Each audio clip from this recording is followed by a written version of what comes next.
Pursuing God's call in your life is not an easy task, but seeing yourself being entrusted to be part of those whom He called, realizing that you are doing a sacred assignment aligned to a divine will and purpose, and perceiving the fulfilling task that defines your life not only on earth but also in eternity.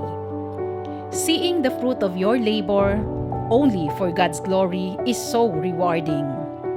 Then you can only say that pursuing God's call in your life is the most rewarding, most defining, and most wonderful life we can ever have. Be ready as we get inspired once more to pursue our life calling through a man who has been a living testimony, a sold-out servant of God. He is the Director for Northern and Central Luzon Operations, the Provincial Pastor of JIL Pampanga, and the Church Pastor of the Entrusted Ministry in JIL City of San Fernando, Pampanga, a leader and teacher in faith of JIL Christian School San Fernando, Pampanga campus, being the school head, a father in faith of many JIL Pampanga people, a loving husband to his wife, Dr. Lilian C. Garcia, and a caring dad to his 3 wonderful children, David, Timothy, and Joshua. And most of all, a servant in God's vineyard whose heart is to only please the Lord. Be blessed with the life of Reverend Alexander O. Garcia. Praise the Lord, praise the Lord. Greetings of blessings in the name of our Lord and Savior Jesus, who is the real owner of this ministry born from His heart, ang ating pong JIL Church Worldwide Ministry. Let me also greet you on behalf of our pastor, our JIL President and Spiritual Director, Bishop Brother Eddie, ang ating pong Executive Vice President, Pastora Jovi Villanueva Binalya, and all members of our apostolic family that we dearly love, sila Senator Joel, Mayor John, and their respective families. Ako po ay nakakatiyak na tayong lahat ay napagpala at na-encourage sa mga sessions na nauna dito po sa ating Life Group Leaders and General Leadership Equipping 2025 or LGLGLE 2025. I would like to say this, never doubt it. Our God wants to do more. So for this last session, our church pastors will also pray at the last part ng aking pong pagtuturo at pag-exhort. Now, I'll be sharing on this message, God wants to do more. This is about staying true to your calling that will bring personal and ministry breakthroughs. Tingnan po natin ang ilang very important scriptures in this teaching message. So it says in Ephesians chapter 3, verse 20, "Now to Him who is able to do immeasurably more than all we ask or imagine, according to His power that is at work within us, to Him be glory in the church and in Christ Jesus throughout all generations, forever and ever. Amen." I would like to add this sa 2 Timothy chapter 1, verse 6 to 7. This is why I remind you to fan the flames, the spiritual gift God gave you when I laid my hands on you. Please take note of the word fan into flames, the spiritual gift God gave you. Okay? Verse 7, "For God has not given us a spirit of fear and timidity, but of power, love, and self-discipline." For me, these are very important verse as they relate to God's sacred call sa ating pong mga buhay. We can see through scriptures that the key to receiving the things that God wants to do to us na more than what we already experienced from Him, ang susi po ito. We need to remain true to Him. and to His sacred call in our lives. Mahirap po kasi nating ihiwalay ang breakthrough sa pagtapak natin at pagsunod sa panawagan ng Panginoon sa ating buhay. No? That is what the Apostle Paul said, I press on toward the mark for the prize of the high calling of God in Christ Jesus. Mahirap na in-expect po natin ang breakthrough na hindi mo pinahahalagahan ang panawagan ng Diyos sa buhay mo. It's impossible. Nabanggit ko po nung aking teaching sa ESCO 2025 that we have to understand the biblical concept of breakthrough. Sapagkat may mga wrong concept of breakthrough po kasi ang mundo eh. Kung tayo may breakthrough na pinag-usapan, ang mundo meron din silang sinasabing breakthrough na kapag itinabi mo sa salita ng Diyos, ang layo. Example po ng maling konsepto ng breakthrough ng mundo ay na nakakamislead ay ito. The first is happenstance or by chance.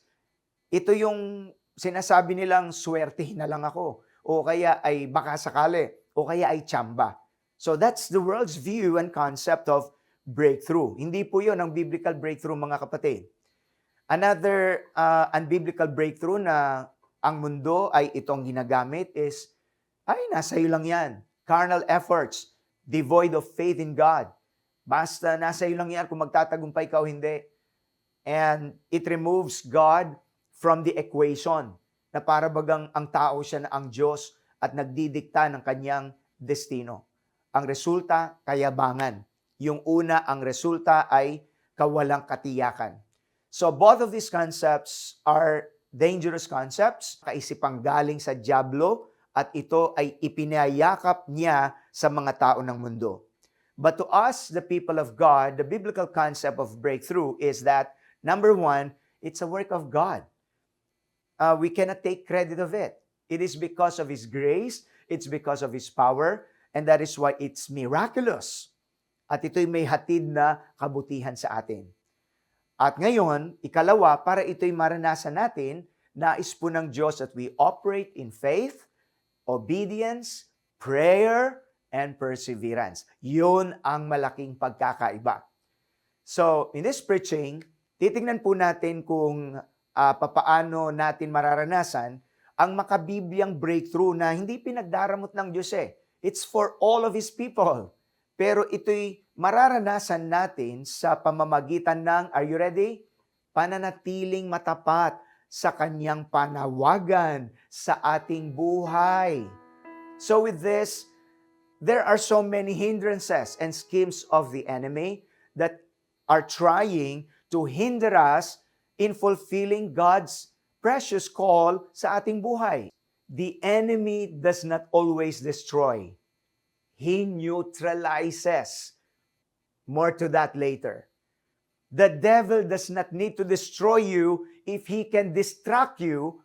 Ang sabi ni Derek Prince, isang lingkod ng Diyos.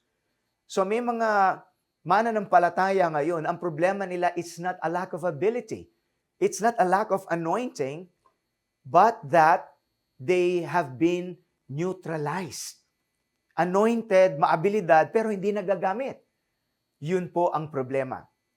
So in today's post-modern day era, many servants of God started strong but ended up sidelined, not always through scandal, but through slow compromise.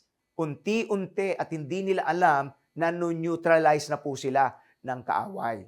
So muli, ibubuking ko ang kaaway sa araw na ito and I'm trusting the Holy Spirit that mai-ignite ang ating potensyal at ang panawagan ng Diyos sa ating buhay. Are you aware that according to Barna research, nearly 38% of pastors have considered quitting full-time ministry in the past year alone, last year? Yung pong burnout, moral failure, worldliness, or simply losing focus have caused many to step away from their sacred calling. This is true not just among pastors but among God's people who are serving the Lord in various aspects of the Christian ministry. But there's hope. God is still calling. He still wants to do more. Purihin ang Diyos. So, wag nating pababayaan na matulad po tayo doon sa mga na-sidetrack. Alright? Importante that we be on guard before God uses you deeply. The enemy will try to subtly pull you away. Ngayon, may mga ilang bagay po tayong sisilipin. This is the first one. The subtle tactic, neutralization, not distraction. Ito yung taktika po ng kaaway na inu-neutralize ka, not necessarily i-destroy ka. While ultimately, the goal of the enemy is to destroy, to steal, to kill, and to destroy. John chapter 10, verse 10. Pero ang paraan niya, madalas po hindi halata. If the devil does not succeed in destroying you, he will do his best to neutralize you. The word neutralize generally means to make something harmless, ineffective, or neutral. Its exact meaning can vary depending on the context. Example po, sa general everyday use of the word neutralize, it means counteract or cancel the effect of something. I've said a while ago that there are those who are anointed but they are distracted. Katulad po ni Martha, no? Mary is devoted, Martha was distracted. Mary nurtured his faith and relationship with Jesus. Martha was neutralized. Both have the up-close and personal encounter with Jesus, pero hindi naging pareho ang kanila pong effectiveness. The enemy's goal isn't always to destroy your life. It's to dull your fire. He whispers, slow down, take a break, blend in. So, ganon ang ginagawa po ng kaaway. Kaya tingnan po ninyo ang sinasabi dito sa 1 Peter chapter 5 verse 8 to 9. Stay alert, watch out for your great enemy, the devil. He prowls around like a roaring lion, looking for someone to devour. Stand firm against him and be strong in your faith. Maliwanag po ang paalala ng banal na kasulatan. Maging mapagbantay, which is a very important keyword in these last days. So the Bible says, seriously, huwag tayong makipaglaro sa kaaway, sa mundo, sa dyablo. Stay alert, the Bible says. So, ang pangunahing kaisipan ay ito, in this point 1, spiritual danger doesn't always come as a storm. Sometimes, it comes as silence, sleep, or success. Yung iba, kung kailan nagtagumpay, doon nakalimot sa Diyos. Yung iba, hindi halata, nag-creep in na ang complacency. So, magandang tingnan natin ang personal na aplikasyon. Check your spiritual temperature. Are you burning, flickering, or fading? That's a very good question. Ikaw ba ay maningas pa? Kaya pala sinabi ni Apostol Pablo kay Timoteo, isang young protege ni Apostle Paul, fan the flames of the fire, of the gift of God in you. Our Bishop, Brother Eddie, has this to say, God does not call the qualified. He qualifies the called. But we must remain in the fire of His presence. As a very beautiful, powerful reminder. So the second thing na gusto ko pong makita natin in view of the connection of breakthrough and yung pananatili nating matapat sa tawag ng Diyos sa ating buhay that will bring breakthrough to us personally and in the ministry is this: examples of neutralized callings in the Scripture. Alam niyo bang sa banal na kasulatan po, may mga nagsimulang tama at nalanse. Purihin ng Diyos, nahabag ang Panginoon, yung iba'y nakabalik. Pero meron ding hindi nakabalik dahil sa sobrang katigasan ng kanilang puso. Kaya hindi natin dapat pinagmamatigas ang ating puso kapag ang Diyos ay nagbibigay ng pagkakataon. Katulad po ng ating training na ito. So, what are these biblical examples? one is Jonah. Okay? Oh, very popular si Jonah at kilalang-kilala bilang isang propeta ng Diyos na tumakbo at kinain ng malaking isda. So, the spirit that would neutralize us ay yung dinemonstrate ni Jonah, which is prejudice and discouragement. So, we need to watch against that spirit and attitude of prejudice and discouragement. The verse is in Jonah chapter 4, verse 1 to 3. Ito yung mga tumatakbo sa panawagan, mula sa panawagan, dahil sa pagkiling sa sarili. Yun yung prejudice, pagkiling, no? Bias, pansariling bias, at kawalan ng lakas ng loob. Discouragement. So if you allow this, it will neutralize your sacred calling. When we say prejudice, it means pagkiling, no? Bias or partiality, pagkakaroon ng masamang palagay, harboring a negative opinion without basis. It's a preconceived opinion or judgment about someone or something, especially without proper knowledge or reason, and often based on stereotypes.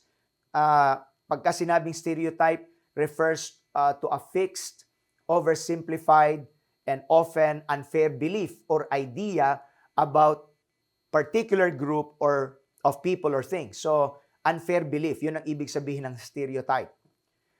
So, Jonah ran not from the position of fear, but from the position of bitterness and bias. He didn't want Nineveh to receive grace. His emotions clouded his obedience. Gusto kong makita nyo yung nakasalungguhit dyan. His emotions clouded his obedience. Ang punto dito ito po, your calling is not about your comfort. It's about God's compassion. Can we say an amen? Palapakan po natin sandali ang ating Panginoon. Praise God. Ang maunawaan natin ang panawagan ng Diyos hindi nakadepende sa ating comfort or convenience.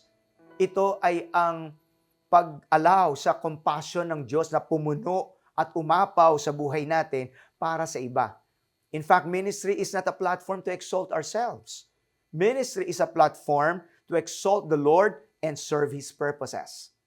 So with that, importanteng ginugwardyahan po natin mga kapatid, mga kamanggagawa, ang ating mga kaisipan, especially yung mga biases natin, because they will affect our feelings, our emotions. So kung may bias ka, pansariling pananaw, lihis sa katotohanan ng salita ng Diyos, lihis sa pagsunod sa kalooban ng Diyos, apektuhan nito ang iyong damdamin.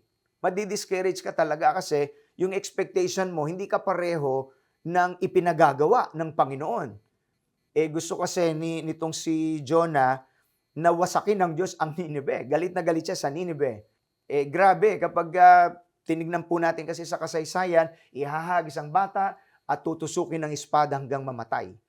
Yung buntis, hihiwain na ang tiyan hanggang mamatay. Ganong kabrutal. So, punong-puno ng galit si Jonah. And he does not want these people to be saved. He wants them to be judged by God. So, that's his prejudice. Gusto ng Diyos bigyan ng pagkakataon ang Nineveh. Alam natin na nangyari, ito ay lingkod ng Diyos na tumatakbo sa ipinagagawa ng ating Panginoon. Dahil may sarili siyang prejudice. Alam niyo, minsan sa ministry, may mga nagkukwit, hindi naman dahil sa hindi sila tinawag, kundi may sarili silang expectation. At kapag hindi tumatama yung expectation nila sa prinsipyong gustong ipagawa ng Diyos sa kanila, nadi-discourage. So, as we reflect, check on that. Baka may prejudices ako. Kung nagkasala ang sino mang kapatiran sa atin, walang kasalanan ang Diyos natin sa atin. Huwag nating idadamay ang ating matapat na paglilingkod sa Diyos. Hindi tao ang ating pinaglilingkuran, si Jesus ang ating pinaglilingkuran. Palakpakan po natin ang Panginoon. Praise God, praise God. So, the personal application or the thought for this is this: forgive. Let go of offense. Don't let inner wounds make you a bitter person and lose your compassion for other people. Purihin ang ating Panginoon. Maganda ang sinabi nitong si C.S. Lewis, to be a Christian means to forgive the inexcusable because God has forgiven the inexcusable in you. Matuto tayong magpatawad. Huwag tayong mag-harbor ng bitterness sa ating mga puso. Ang iba natisod, hindi naman nag-backslide, pero nahinto sa paglilingkod. O kaya, naglilingkod, pero wala nang apoy.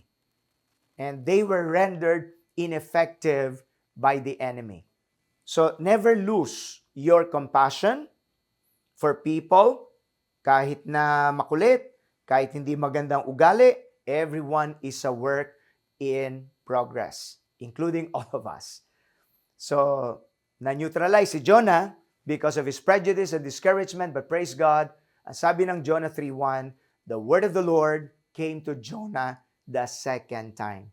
We all need that. God is a God of many second chances. Now, the second Bible example na na-neutralize na dapat nating bantayan ay si Achan. Okay, Achan. Si Achan possessed the spirit and attitude of covetousness and compromise. The story is in Joshua chapter 7 verse 20 to 21. Ito po yung mga hinahaluan ang panawagan ng pagkagahaman at kompromiso. Achan's hidden sin brought public defeat. He knew what was forbidden, but hid it anyway. This shows how secret sin weakens public anointing. Let me ask you, do you want to really flow in the anointing of God? Hindi pwede na ihaharbor natin sa ating puso ang mga secret sins. Ang konteksto, sinabi ng Panginoon, walang pwedeng kunin sa makukubkob sa first city na kanilang kukubkubin, ang Jericho po. At natukso itong si Achan. Nakita niyo yung beautiful Babylonian clothing, siguro ika niya, sukat sa akin ito Bagay, gwapong-gwapo ako dito Nakalimutan niyang utos ng Diyos, natukso. Tapos may ilang mga silver na kanyang kinuha pa.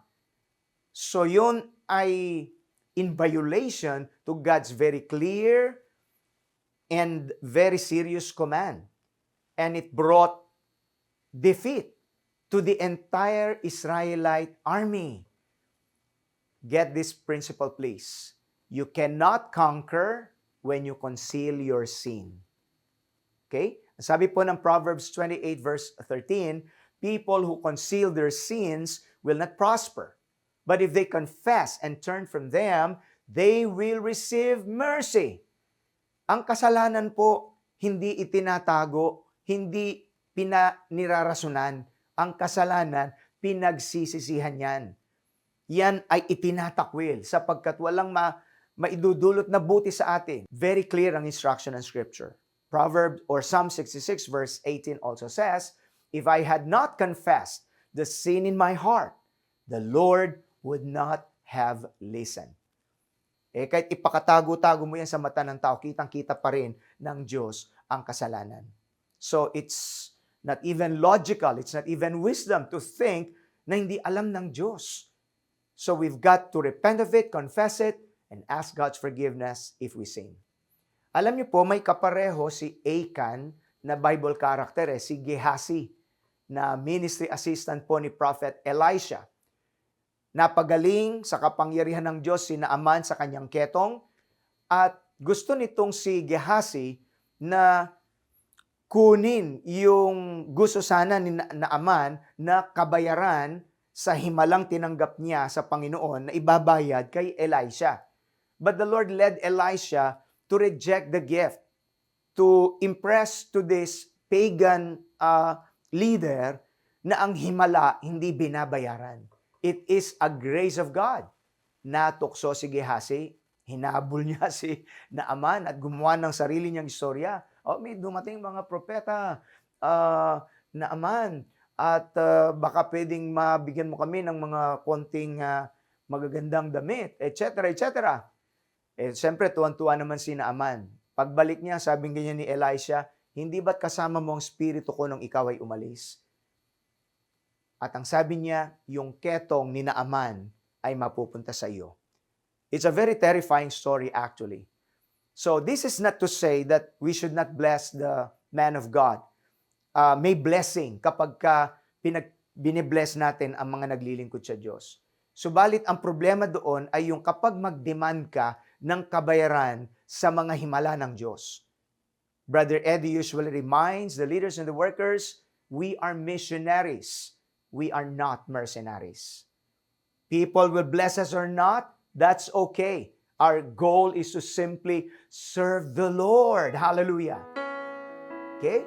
Very important yan na maintindihan po ng mga leaders and workers to preserve the purity of our motives in serving the living God. Sa Biblia, si Elisha, pinagpala siya ng isang Shunammite woman sa aklat po ng 2 Kings chapter 4, verse 8 to 10. Dumadaan siya sa bahay, pinapakain, tapos sabi nitong Shunammite woman, man of God, ito kanya, i-bless natin. Gawa natin ng kwarto sa ating bahay para anytime na dumaan siya, meron siyang tulugan. Napagpala po yung ginang na yun, wala silang anak, binless sila ng Diyos ng anak. So, we are not saying that it's wrong to bless those who serve the Lord. Pero yung naglilingkod sa Diyos na parang magdidemand tayo na dapat bayaran mo ako ng ganito, na nadidefile ang ating motibo. So, refuse the Achan spirit of covetousness and compromise. Can we say an amen for that? Purihin ang Diyos. Meron lang akong gustong ipaalala din, ang mga live groups natin, that's the intention, palakasan. Nawawag itong i-translate na parang isang business meeting. Walang masamang mag-business, but please do that outside the life group setting. Lalo na yung tinatawag na network, mayroong paalala ang ating leadership, may mga minsan biglang kumakalat na network, ginagamit ang church for that. Kaya nasisira ang patotoo, tapos scam pala. Okay? And we're not saying na bawal mag-business. God wants us to also be prosperous. Pero please exercise ethics. It should be a legitimate business and don't do that within the life group meeting. The personal application could be this. Come clean before God. The treasure you hide may be the reason for the battles you lose. Gusto ko lang ulitin, napakaganda. Come clean before God. The treasure you hide may be the reason for the battles you lose. Nothing is more dangerous than a calling without character. I hope we heard that very clearly, at ang Diyos po ang siyang tutugon sa ating needs when we have and maintain a pure heart in serving our God. The problem of Achan, una, na-consecrate sila, di ba? Consecrate yourselves for tomorrow, I'll do great wonders among you. Joshua 3:5. Nakalimutan niya ang konsekrasyon. Pwede pala yun, na-consecrated ka ngayon. Pag nakalimot ka, hindi ka na naman consecrated. So, we have to maintain consecration as a lifestyle. Take it seriously as a part of God's people. It's the key to victory. So, nawalang konsekrasyon ni Achan when he yielded to covetousness and compromise. So, consecration is costly.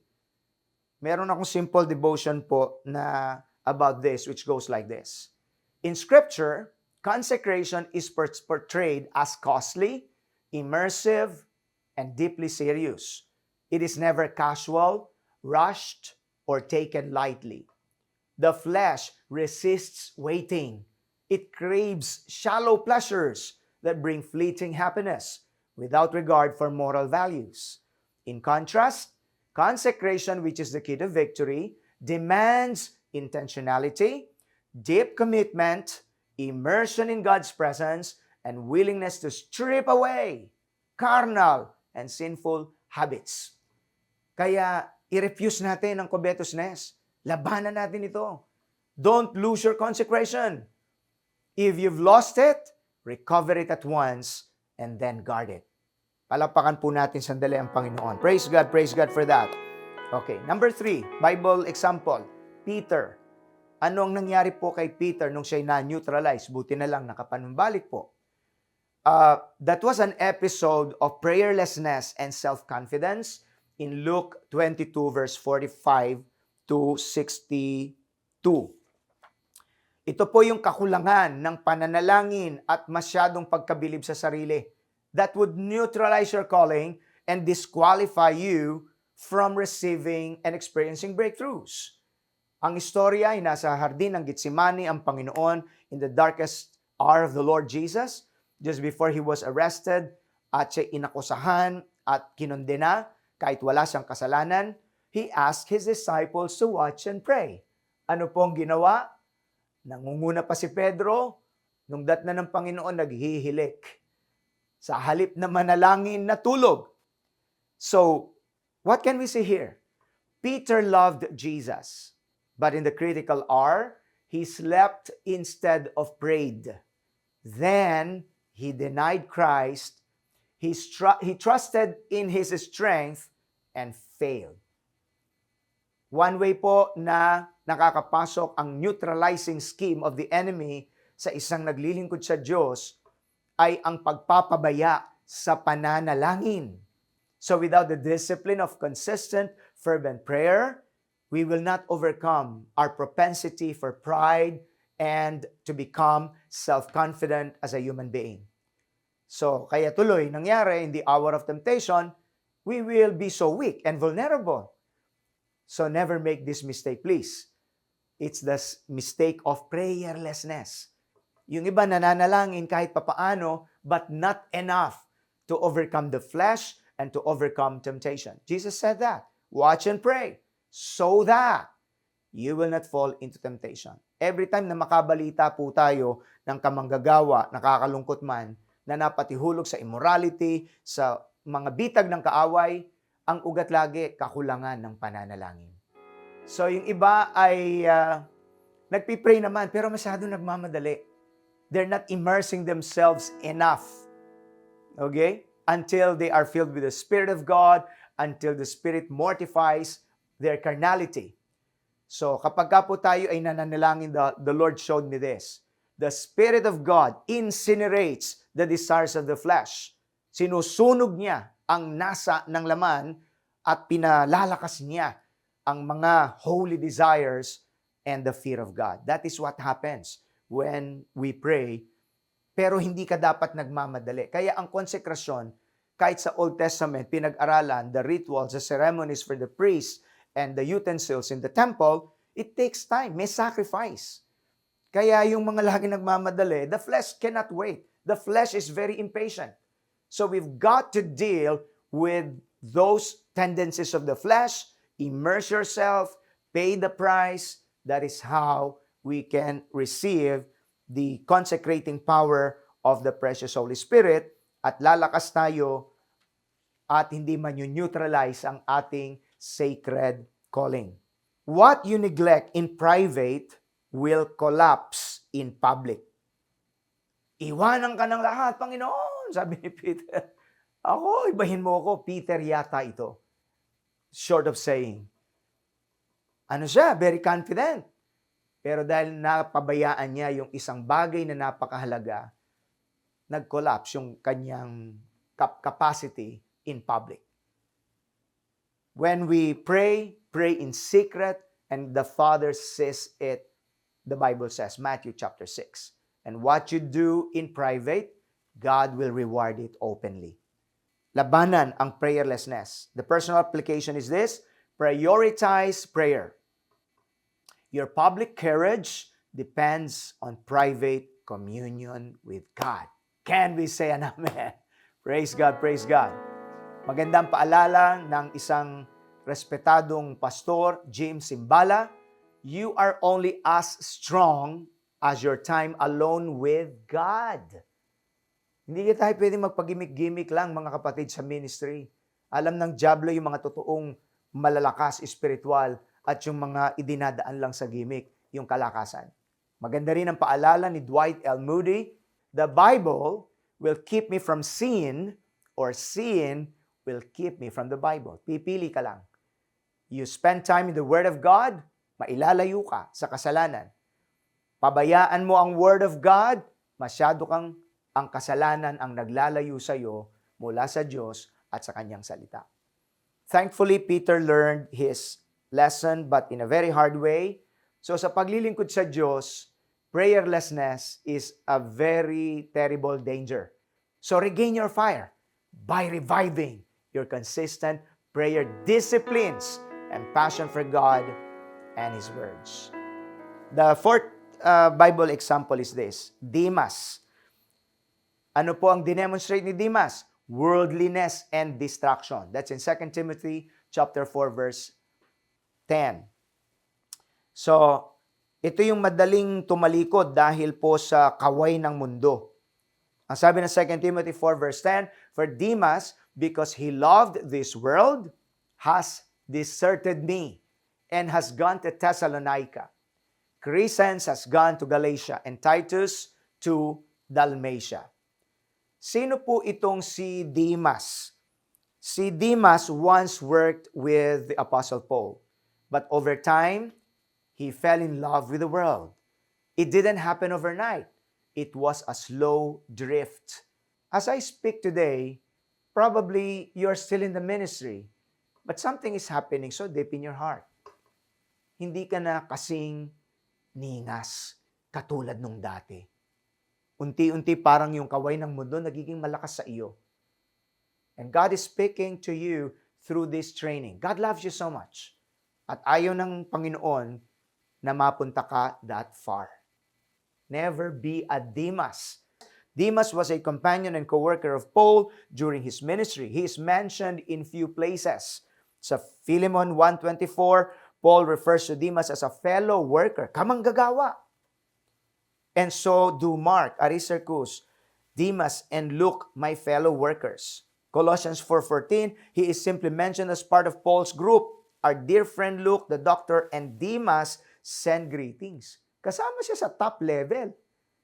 Pero biro mo, kahit pala ikay matagal na sa ministry, pwede ka pa rin mataktikahan ng kaaway. Na-neutralize itong lingkod ng Diyos na ito na si Demas. And there's no record in the Bible na siya'y nakapanumbalik. And that is so sad. Let not that be you. At huwag mong pabayaang humantong ka doon sa ganoong klaseng sitwasyon. Okay? So, merong iba, naglilingkod sa Diyos, hindi naman tumalikod. Pero tipid na tipid sa paglilingkod sa Diyos. Kwentadong-kwentado ang inilalaang sakripisyo sa Panginoon. Of course, we understand that we have to be balanced, we have to take care of our family, we have to take care of our profession, pero babantayan po natin na huwag mapapabayaan ang pagka-carve out natin intentionally ng oras para matupad ang ating mga sagradong obligasyon sa paglilingkod sa Diyos. For me, this is very important because it's the natural tendency of the flesh to seek and to prioritize personal pleasure. Pero sa isang lumalagong Kristiyano, our priority is not our personal happiness anymore. Ang ating prioridad, nabanggit ko nung nakaraan, pagpapatibay sa pananampalataya. Mabungang paglilingkod sa Diyos. Okay? Pamumuhay ng ayon sa kalooban ng Diyos. Pagtitiwala at pagsunod sa Diyos. And pagbibigay luwalhati sa Diyos. Those 5 things. Yun ang ating priority. Susunod ang pagpapala ng Diyos, pero hindi yun ang prioridad.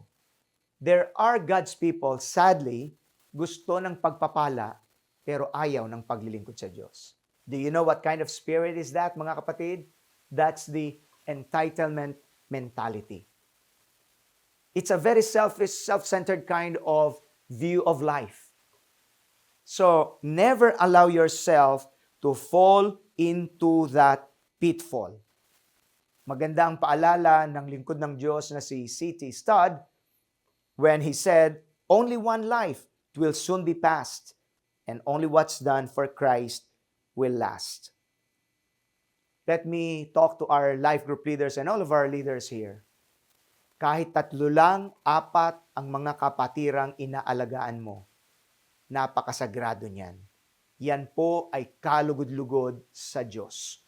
The Lord left the convenience of heaven, nagsakripisyo sa krus ng Kalbaryo, isalba lamang ang makasalanang tao.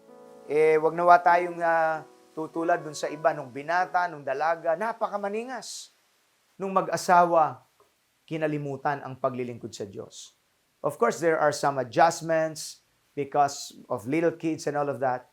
Pero yung biglang nawala ka, yung biglang na-disconnect ka, that is a work of the enemy. It's a neutralizing scheme of the devil. Yun po actually ang isang background bakit nalikha yung pong isang magandang awit natin sa GIL na Tanging Yaman. Si Pastora Helen, napansin niya yung mga kabataan, tinuruan nila, dinisciple, nung matapos sa pag-aaral, nagkatrabaho, yung bang parang ang dali nilang talikuran ng paglilingkod sa Diyos. Umiiyak siya minsan.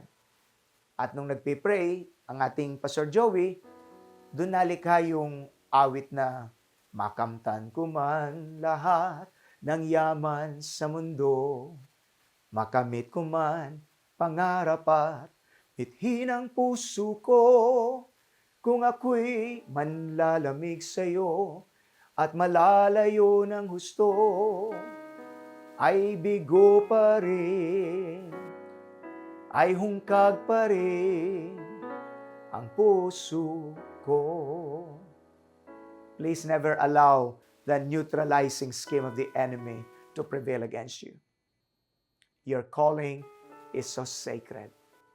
Purihin ang ating Diyos na buhay. Amen. Palakpakan po natin ang Panginoon. Glory, glory be to God. So, personal application, audit your affection. Are you more excited about the world than the Word? Maganda pong paminsan-minsan, chine-check din natin, personal ang ating sarili. Ang paalala ni Warren Wiersbe, the tragedy of Demas is repeated in every generation. Please don't let that to be you. Okay? So, nakita natin the subtle tactic, neutralization, not destruction. Nakita natin yung mga examples of neutralized callings in the scripture. Si Jonah, prejudice and discouragement. Si Achan, covetousness and compromise. Si Peter, prayerlessness and self-confidence. Si Demas, worldliness and distraction. Now we're aware. We refuse them. We submit them to the Lord. The third, call to vigilance and faithfulness. Ang sabi po ng Proverbs 4:23, above all else, guard your heart. Tapos kanina sa 2 Timothy 1:6, fan into flame the gift of God. Ang pangunahing kaisipan na ito. Stay spiritually alert. Can we say that together? Stay spiritually alert. What you don't fan will fade. Kapag hindi mo pinaypayan ang ningas ng iyong paglilingkod sa Diyos, mag-fade talaga yan. So, the practical applications will be this. Rekindle your personal altar. Please, make time for prayer and the Word, regardless of how busy you are. Carve out time. Surround yourself with godly mentors and accountability. Very important practical application po ito.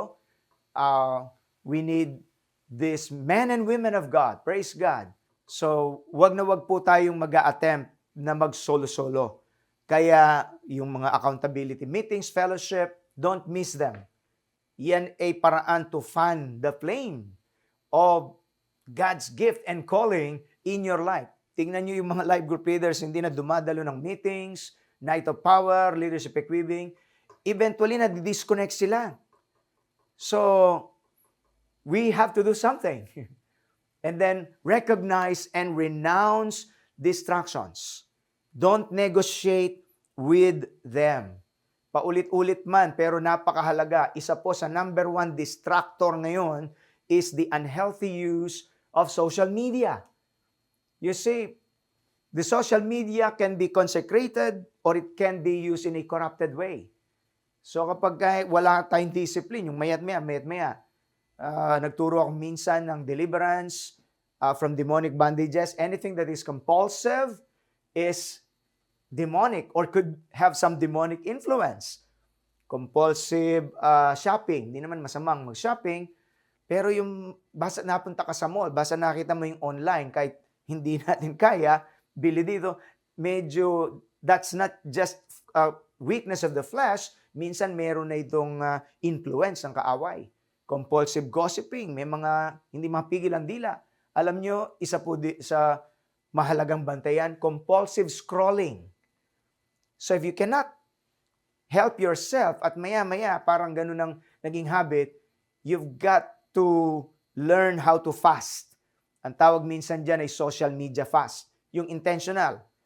At minsan magugulat ka kapag yan ay pinagpasahan mo, you will sense how much power that thing has in you. It's not easy, pero you have to do it hanggang sa makawala ka, hanggang very disciplined na yung gamit mo. Maganda ang sinabi ng ating Bishop Brother Eddie. Keep the fire of your calling burning. Don't let it to just become a smoke. Napakagandang paalala. Mahirap po na sa paglilingkod sa Diyos ay puro usok na lang. Wala na palang apoy. So kapag usok, may nasusunog o nagiging abo na lang. And a very beautiful example is when Moses saw the burning bush in Exodus chapter 3. Nagpapatuloy itong nag-aapoy, but it's not turning into ashes. Hindi siya nagiging abo. And that picture is the kind of fire from God. Yung maapoy ka, pero hindi ka nagiging abo. Which tells us something. The only fire that can sustain our service to the Lord is the fire from the Holy Spirit. Carnal fire will not last. Serving God without the fire and the power of the precious Holy Spirit will just result to burnout. Madaling mapagod ka, mawalan ka ng lakas. But then we get fresh fire from the Lord's altar. Can I say this? Never use strange fire in the ministry. The official heavenly fire comes from God's altar. Can we say an amen? Palapakan po natin ang Panginoon. Praise God, praise God. The last point that I would like to share is this. God still wants to do more. Yung mismong ating titulo. Because even if you've stumbled like Peter or drifted like Demas, God still calls. Ang sabi ng Romans 11:29, for the gifts and callings of God are irrevocable. So, God doesn't revoke the call. He restores the call. And today, let me say this, I sense His anointing. God wants to restore you. God wants to rekindle you. Praise God. So, si Peter po, he denied the Lord Jesus, but he became the preacher at Pentecost. Si John Mark abandoned the mission, but later Paul said, he is useful to me in the ministry. What can we see here as practical application? Return, rekindle, rise again. God is not finished with you. Kung sa tingin po natin, parang napabayaan natin ang ministry, precious ministry, entrusted to us by God, whether if you're a life group leader, an ES coordinator, ministry head, or ministry worker in the various ministries of our church, balikan mo. Magpa-apoy kang muli sa Panginoon. Bumangon kang muli. At nawa, para kung nadarama, sinasabi ng puso ng marami, Lord, babawi po ako. Babawi ako. Hindi ko pababayaan ang iyong banal na tawag sa buhay ko. Failure is not final when God is in your story. Probably some of you, you feel you failed God. Nagkulang ka. But that's not the end of the story. If God is in your story, failure is not final. That's just temporary. Kaya napakahalaga po inilalaban dapat natin ang banal na panawagan ng Diyos. May God see your heart today, longing for Him, longing to strive, to fulfill, to press forward. I press toward the mark. Fight the good fight of faith. Everything in this world was designed to pull down your spirituality. So kapag hindi mo inilalaban, hindi ka lumalaban, the tendency is the natural inclination hanggang sa unti-unti nano-neutralize ka. Kaya mga kapatid, mga kamanggagawa, stay true to your sacred calling. Guard your focus. Fight for your fire. Fan the flame. Yan po ang mga salitang ginamit. May intensidad. They're not easy words. Don't let the enemy trickle, tickle, or titillate you. Pag sinabing trick, your thoughts, ititrick ng kalaban just like what he did to Eve and Adam sa garden. Talaga ba sinabi na pinagduda niya sila Adam and Eve? So don't let the enemy trick you or to tickle you, to make sin appear attractive, or to titillate you. Yung ina-arouse niya ang yung flesh at pagkatapos itatrap ang yung kaluluwa. So we've got to be discerning, the Bible says. The distractions may be subtle, but the impact is so severe. Unti-unti, pero kapag nakita mo't inassess, grabe na pala. And do not accept that as normal. God wants to do more, but He needs you to stay awake, stay pure, and stay on fire. Can we say an amen? Alapakan po natin ang ating Panginoon. Praise God. Look at this, yung sinabi ni Derek Prince. You were not called to blend in, but to burn brightly for Christ. Be faithful, be flaming, be found in Him. Maganda ang banggit na yan ni Derek Prince. So there you go. The subtle tactic neutralization, not distraction. Nakita natin yung examples of neutralized callings na iiwasan natin. Si Jonah, si Achan, si Peter, si Demas. The call to vigilance and faithfulness. And then, that God wants to do more. He still wants to do more. Gusto kong magwakas dito po sa isang simple devotion that the Lord gave me just these few days. In Leviticus 22 verse 18 to 20. Yung pag-o-offer natin sa Panginoon na dapat ay acceptable sa Kanya. And it's in verse 20. Give Aaron and his sons and all the Israelites these instructions, which apply both to native Israelites and to foreigners living among you. If you present a gift as a burnt offering to the Lord, whether it is to fulfill a vow or is a voluntary offering, you will be accepted only if your offering is a male animal with no defects. It may be a bull, a ram, or a male goat. Verse 20. Notice this, please. Do not present an animal with defects. Notice that word, with defects, because the Lord will not accept it on your behalf. So ang unang aplikasyon po ng passage na ito is that the offerings in the Old Testament without defect are a foreshadow of the Lord Jesus as a perfect sacrifice for our redemption.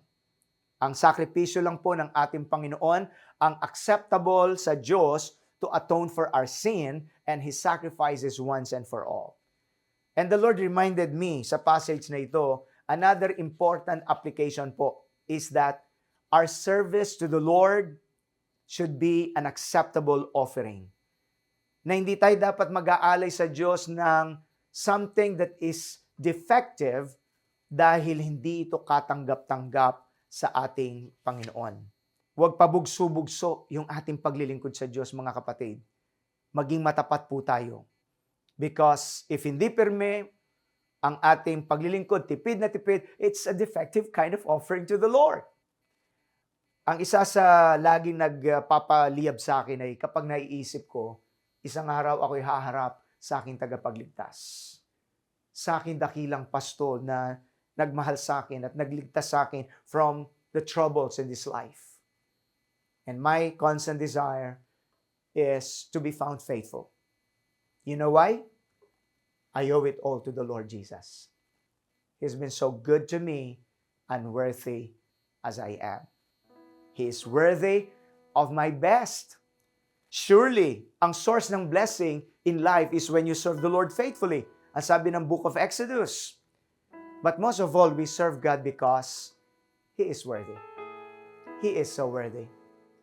God wants to bless you tremendously with unusual breakthroughs.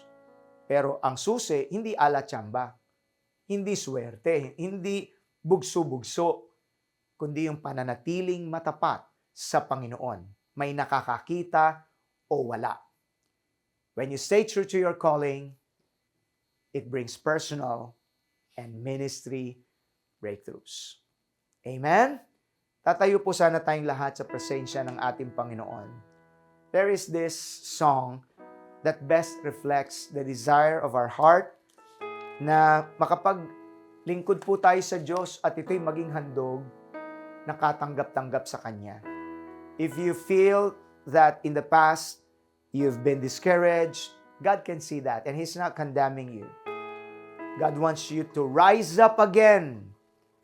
Gusto ko pong sabihin, mga kapatid, hindi nagbabago ang panawagan ng Diyos sa buhay mo. Balikan mo. Papagningasin mong muli. At muling hingin mo sa Panginoon ang apoy sa iyong puso. At mararamdaman mo ang kaligayahang hindi malilirit ng kaisipan. Darating ka sa pagkakataon, you may be hurting, but you can sense the embrace of God telling you, it will still be all right. He is sovereign. He is in control. At siya'y malulugod sa iyong buhay.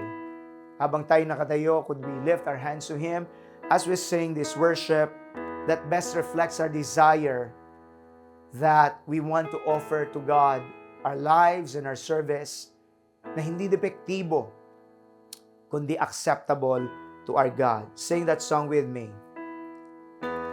Batid ko nga kailan pa man, di ka nangailangan, pagkat sa iyo ang lahat, batid ko may gintong lantay, maging itong buhay ay di maaring magagat sa kaluwalhatian Yes, Lord.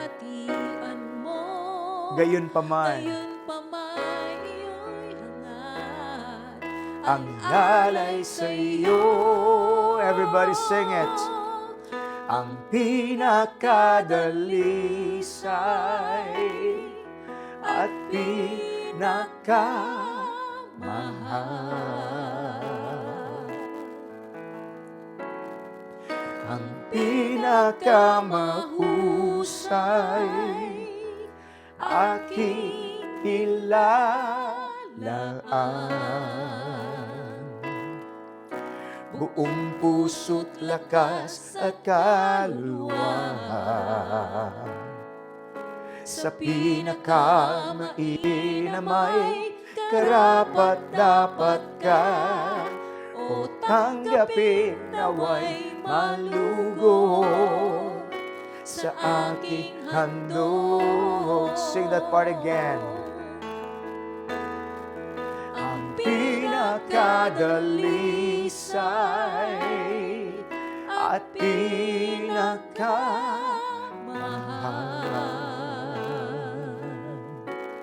pinakamahusay, Ang pinakamahusay aking ilalaan. Buong puso't lakas at kaluluwa, sa pinakamainamay karapat-dapat ka, o tanggapin naway malugod sa aking handog. Nakatas po ang ating mga kamay at binubulay ang mensahe ng awiting ito at mga bagay na ini-impress ng precious Holy Spirit in our hearts.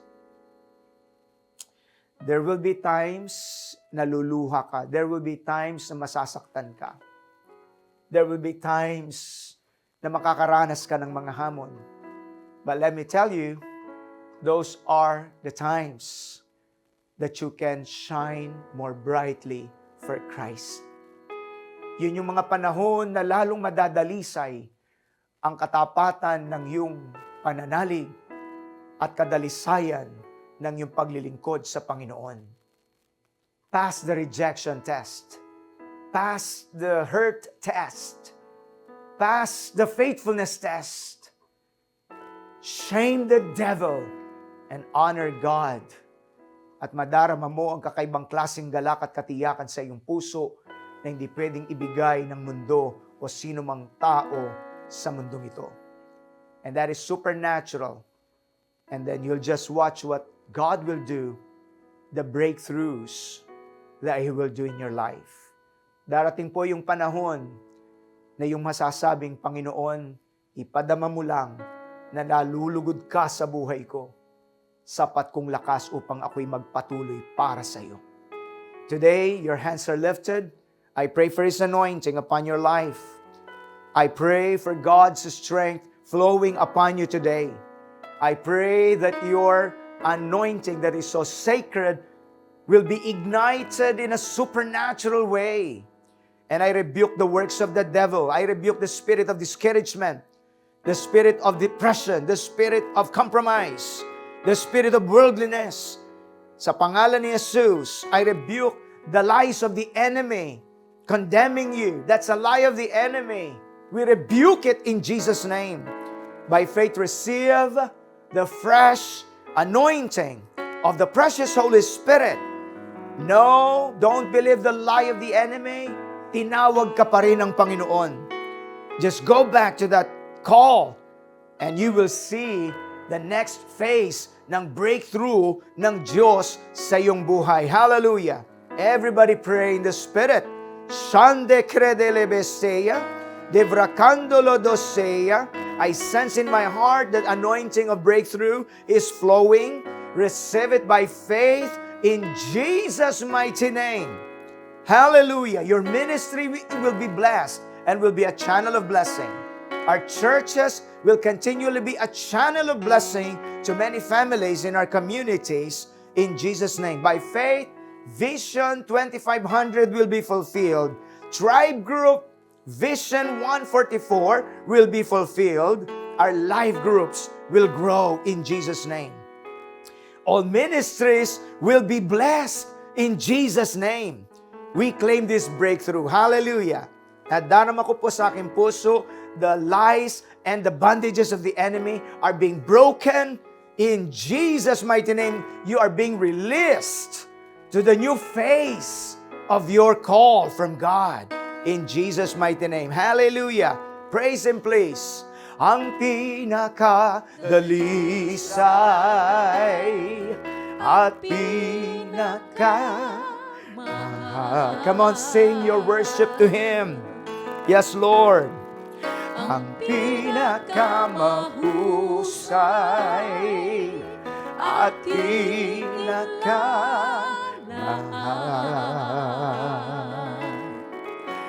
buong puso't lakas at kaluluwa. Sa pinakamainam ay karapat-dapat ka o tanggapin nawa'y malugod sa aking handog. We worship you, Lord. We give you praise. Come on, let's seal what the Lord has done. Seal it with your praise. Seal it with your thanks. Thank Him for what He has done to you today. We bless you. We honor you, Lord. We give you all the glory. Selyuhan niyo nga po, Panginoon, ang mga natanggap ng iyong mga anak sa araw na ito na breakthrough anointing. And Lord, thank you sa sigla ng paglilingkod sa Diyos na buhay.